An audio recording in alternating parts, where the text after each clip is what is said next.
So, apparently if I want you to stay on this video, I need to catch your attention in the first 10 seconds. So excuse me while I flash fan service at you from the two anime in question. So, here's some Bebop, and here's some hang on a sec. I can't seem to find any. This anime doesn't have any fan service.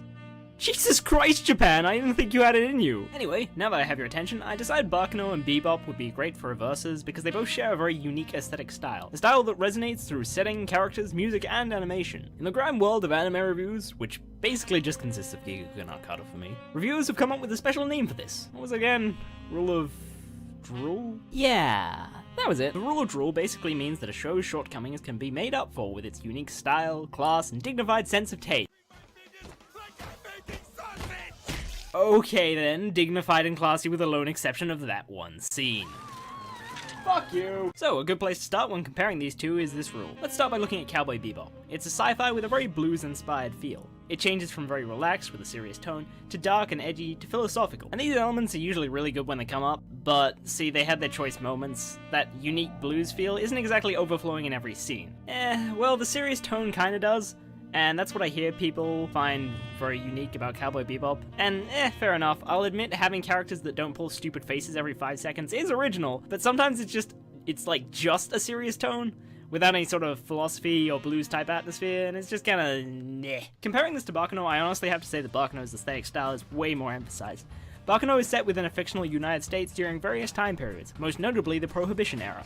Did not rip that straight from Wikipedia. And it mainly centers around a bunch of mafia families. The whole anime has a very smug and suave attitude, which resonates really well through everything from the settings, to the characters' formal clothes, to their mannerisms, to the theft, and the other mafia-esque type events that happen. And that's not even mentioning the music, which is so smug that I'm starting to debate whether it should actually be in the Broadway genre, and instead be an entirely new genre, like Smugway, or Broad Smug, or Smugglecopters.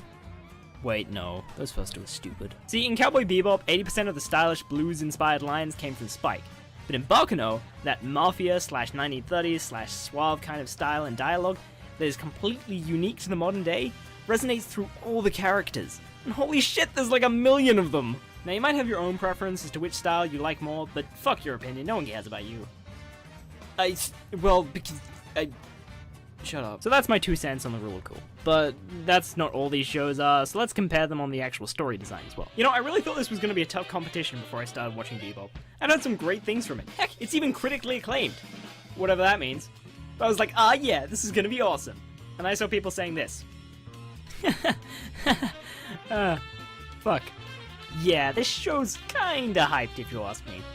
And I mostly put this down to the rule of cool and the unique serious tone it had when it was first released, not to mention the animation, which must have looked incredible back in the day.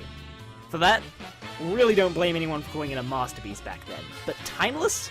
Really? As someone who grew up with newer anime, I can tell you that this level of storytelling just doesn't compare. Almost nothing happens in this anime. About 9 episodes of this 26-episode anime are total filler. They don't further the characters, we don't learn anything new, absolute zilch. Nothing. Nada. Lelouch. The other episodes do contain developments, but even then some of those episodes can still feel like nothing's really happening. You could debate that there's some interesting philosophical themes going on, but none of it's clearly centered around any major theme, and none of it seems relevant to the characters either. All the filler just feels like pointless and disjointed stories. Best I can say is I did kinda like Sympathy of the Devil, even if it was filler. It had an interesting concept that I hadn't really seen before, and it definitely seemed like an episode that emphasized the rule of cool element, with various musical influences around a dark, edgy plot, which is very conducive to Bebop's style. But that's all it is, style. Without any real character or story developments, this show only becomes fun for people who enjoy the style a lot. People who kinda enjoy the style will like the episodes which emphasize, the style more, like perhaps Sympathy of the Devil.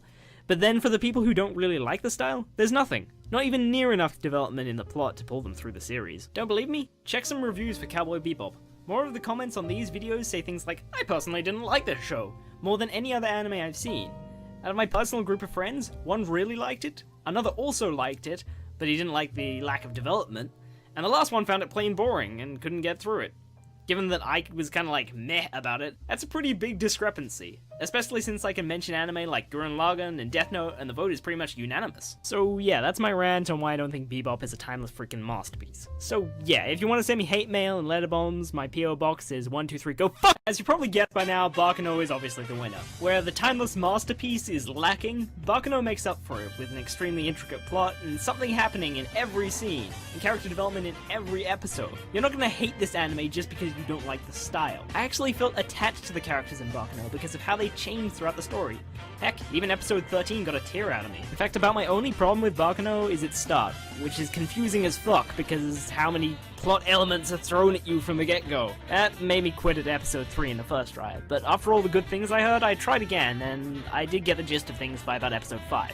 After that, great anime, go watch it. Well, I've got to go hide in my anti-flame bunker before the Bebop fans get here, but hey, if you like this video, then you know, I feel like everyone becomes so used to these speeches at the end of videos that nobody actually considers the request.